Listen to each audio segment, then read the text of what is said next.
हरतालिका तीज व्रत कथा के मुताबिक देवी पार्वती ने मन ही मन भगवान शिव को अपना पति माना था और उनकी तपस्या में लीन रहती थी। यह देखकर उनकी सहेलियों ने उन्हें जंगल में ले जाकर भगवान शिव की पूजा करने के लिए प्रेरित किया। इस व्रत से जुड़ी कुछ रोचक बातें इस प्रकार हैं। इस व्रत को हरितालिका तीज इसलिए कहा जाता है क्योंकि हरित का मतलब है हरण करना और तालिका का मतलब है सखी। मान्यता है कि इस दिन माता पार्वती ने मिट्टी से शिवलिंग बनाए और भोलेनाथ की स्तुति में लीन होकर रात्रि जागरण किया। उन्होंने अन्न का त्याग भी कर दिया और 12 साल तक कठोर तपस्या की। इस तपस्या से प्रसन्न होकर भगवान शिव ने माता पार्वती को अपनी अर्धांगिनी बनाया। इस व्रत को करने से भगवान शिव और माता पार्वती का आशीर्वाद मिलता है और जीवन के सभी कष्ट दूर होते हैं। यह व्रत मुख्य रूप से सुहागिन महिलाओं के लिए खास होता है। कुंवारी लड़कियां भी अच्छे वर की कामना के साथ इस व्रत को रखती हैं।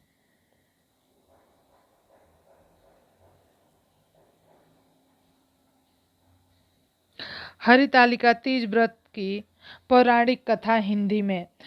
यह हरितालिका व्रत कथा शिव जी ने ही माँ पार्वती को सुनाई थी।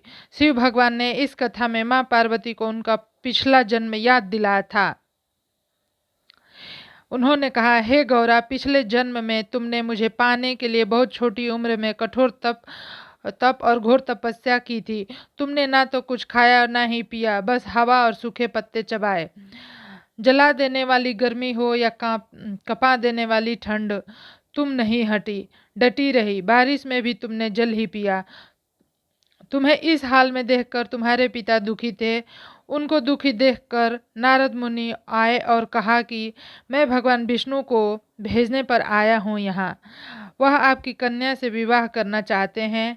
इस बारे में मैं आपकी राय जानना चाहता हूँ। नारद जी की यह बात सुनकर आपके पिता बोले, अगर भगवान विष्णु यह चाहते हैं तो कोई आपत्ति नहीं, परंतु जब तुम्हें इस विवाह के बारे में पता चला तो तुम दुखी हो गई।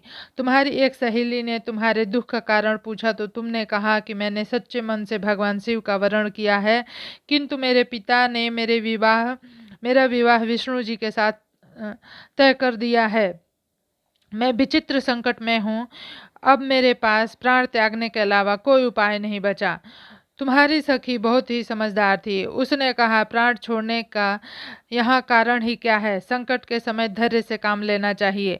भारतीय नारी के जीवन की सार्थकता इसी में है, जिसे मन में से पति के रूप में एक बार वर्ण कर लिया, जीवन पर्यंत उससे निर्वाह करे। मैं तुम्हें घनघोर वन में ले चलती हूँ, जो साधना स्थल है और जहाँ तुम्हारे पिता तुम्हें खोज भी नहीं पाएंगे। मुझे पूर्ण विश्वास है कि ईश्वर अवश्य तुम्हारी सहायता करेंगे। तुमने ऐसा ही किया। तुम्हारे पिता तुम्हें घर में न पाकर बड़े चिंतित और दुखी हुए। इधर तुम्हारी खोज होती रही, उधर तुम अपनी सहेलियों के साथ नदी के तट पर एक गुफा में मेरी आराधना में लीन रहने लगी। तुमने रेत के शिवलिंग का निर्माण किया। तुम्हारी इस कठोर तपस्या के प्रभाव से मेरा आसन हिल उठा और मैं शीघ्र ही तुम्हारे पास पहुंचा। तुमसे वर मांगने को कहा, तब अपनी तपस्या के फलभूत मुझे अपने समक्ष पाकर तुमने कहा, मैं आपको सच्चे मन से पति रूप में वरण कर चुकी हूँ। यदि आप सचमुच मेरी तपस्या से प्रसन्न होकर यहाँ पधारे हैं तो मुझे अपनी अर्धांगिनी के रूप में स्वीकार कर लीजिए। तब तथास्तु कहकर मैं कैलाश पर्वत पर लौटा। उस समय गिरजा अपने बंधु बांधवों के साथ तुम्हें खोजते हुए वहां पहुंचे। गिरिराज, हाँ, तुमने सारा वृतांत बताया और कहा कि मैं घर तभी जाऊंगी अगर आप महादेव से मेरा विवाह करेंगे। तुम्हारे पिता मान गए और उन्होंने हमारा विवाह करवाया। इस व्रत का महत्व यह है कि मैं इस व्रत को पूर्ण निष्ठा से करने वाली प्रत्येक स्त्री को मनोवांछित फल देता हूँ। इस पूरे प्रकरण में तुम्हारी सखी ने तुम्हारा हरण किया था, इसलिए इस व्रत का नाम हरतालिका व्रत हो गया।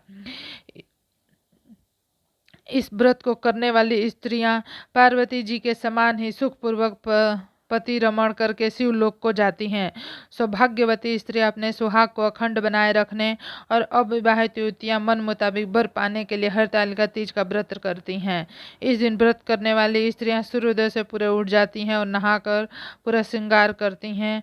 पूजन के लिए केले के पत्ते से मंडप बनाकर गौरी शंकर की प्रतिमा स्थापित की जाती है। इसके साथ पार्वती जी को सुहाग का सारा सामान चढ़ाया जाता है। रात में भजन कीर्तन करते हुए जागरण कर 3 बार आरती की जाती है।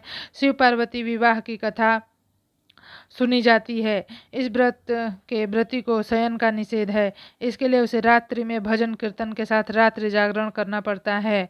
प्रातःकालीन स्नान करने के पश्चात श्रद्धा एवं भक्ति पूर्वक किसी सुपात्र सुहागिन महिला को श्रृंगार सामग्री, वस्त्र, खाद्य सामग्री, फल, मिष्ठान, यथाशक्ति आभूषण का दान करना चाहिए। रेत के शिवलिंग बनाए हैं तो उनका जलाशय में विसर्जन किया जाता है और खीर खाकर व्रत को संपन्न किया जाता है।